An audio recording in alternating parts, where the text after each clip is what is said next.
Hi friends, welcome to Renna வீட்டு சமையல். ரென்னா வீட்டு சமையலில் இன்றைக்கி ரொம்ப சுவையான தொண்டைக்கு இதமான தக்காளி ரசம் தான் பார்க்க போகிறோம். குழைவான சாயத்தோட இந்த தக்காளி ரசம் ஊற்றி சாப்பிட்றது தொண்டைக்கு ரொம்ப இதமாக இருக்கும். சளிலாம் பிடிச்சிருக்கும் போது இந்த மாதிரி நம்ம ரசம்லாம் வச்சு கொடுத்தா வீட்டில் எல்லாருமே ரொம்ப விரும்பி சாப்பிடுவாங்க. அந்த சுவையான தக்காளி ரசம் எப்படி செய்கிறதுன்னு வாங்க பார்த்துடலாம். ரசம் பண்ணுறதுக்கு முதல்ல எல்லாத்தையும் இடிக்கணும். அதுக்கு 2 டேபிள் ஸ்பூன் அளவுக்கு தனியா சேர்த்துக்கலாம். கூடவே 1 டேபிள் ஸ்பூன் அளவுக்கு மிளகு, 2 டேபிள் ஸ்பூன் அளவுக்கு சீரகம் சேர்த்துக்கலாம். சீரகம் கொஞ்சம் கூட சேர்க்கணும். சேர்த்துட்டு முதல்ல எல்லாத்தையும் நல்லா தட்டிடலாம். தனியா, மிளகு, சீரகம் எல்லாத்தையும் நல்லா பொடி பண்ணிக்கலாம்.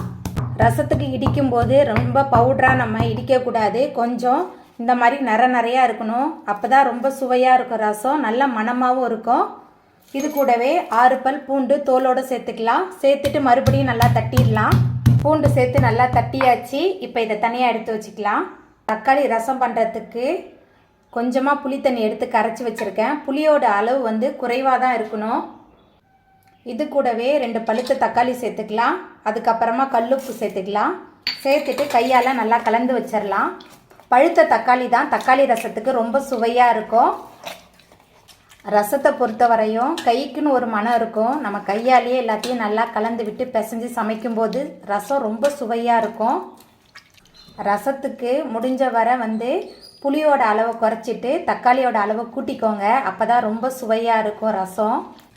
தக்காளி சேர்த்துட்டு கையால் நல்லா கலந்தாச்சு. அதுக்கப்புறமா இதில் மஞ்சத்தூள் சேர்த்துக்கலாம். உங்களுக்கு எவ்வளோ ரசம் வேணுமோ அதுக்கு தகுந்த மாதிரி தண்ணி சேர்த்துக்கோங்க. அதுக்கப்புறமா பெருங்காயத்தூள் சேர்த்துக்கலாம். கூடவே கொஞ்சமாக கருவேப்பிலை, அதுக்கப்புறமா மல்லித்தலை சேர்த்துடலாம். சேர்த்துட்டு மறுபடியும் எல்லாத்தையும் நல்லா கையால் கலந்து வச்சிடலாம். தக்காளி ரசத்துக்கு தேவையான கலவை எல்லாத்தையும் நல்லா கலந்து வச்சாச்சு. அதுக்கப்புறமா ரசத்தை தாளிச்சிடலாம். ரசம் தாளிக்கிறதுக்கு அடுப்பில் கடாய் வச்சுருக்கேன். அதுக்கப்புறமா 2 ஸ்பூன் அளவுக்கு எண்ணெய் சேர்த்துக்கலாம். குறைவான எண்ணெய் போதும். எண்ணெய் சுடாயிட்டு இதில் 1 ஸ்பூன் அளவுக்கு கடுகு சேர்த்துக்கலாம்.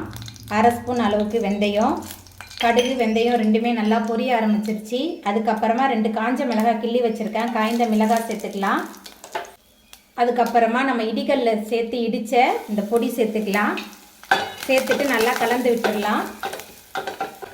நம்மளோட ரசத்துக்கு நல்ல சுவையை கொடுக்க போகிறதே நம்ம இடிகல்ல வச்சு இடித்த இந்த மிளகு, சீரகம், தனியா பொடி தான். ரொம்ப சுவையாக இருக்கும். இந்த மாதிரி இடிகல்லாம் நம்ம தட்டி ரசம் வைக்கும்போது நல்லா கலந்து விட்டு வறுத்து விட்டுடலாம்.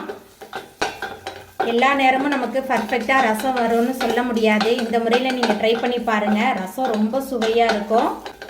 மிளகு, சீரகம், தனியா வறுக்கும் போதே நல்ல மணமாக இருக்குது. அதுக்கப்புறமா நம்ம கலந்து வச்சிருக்கிற தக்காளி புளிக்கலவையை சேர்த்துடலாம்.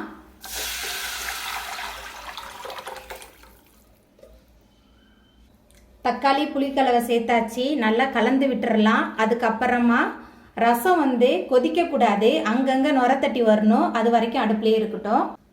ரசம் கொதிக்கக்கூடாது. அங்கங்கே நுரத்தட்ட ஆரம்பிச்சிருச்சு. குழைவான சாயத்தோட இந்த ரசம் ஊற்றி சாப்பிட்றதுக்கு ரொம்ப சூப்பராக இருக்கும். இப்போ நம்ம அடுப்பு ஆஃப் பண்ணிடலாம். அவ்வளோதாங்க, ரொம்ப சுவையான தக்காளி ரசம் சூப்பராக ரெடி ஆகிட்டு. இந்த தொண்டைக்கு இதமான தக்காளி ரசத்தை நீங்களும் உங்கள் வீட்டில் செஞ்சு பாருங்கள். இந்த வீடியோ உங்களுக்கு பிடிச்சிருந்தா லைக் பண்ணுங்கள், ஷேர் பண்ணுங்கள், கமெண்ட் பண்ணுங்கள், சப்ஸ்கிரைப் பண்ணுங்கள்.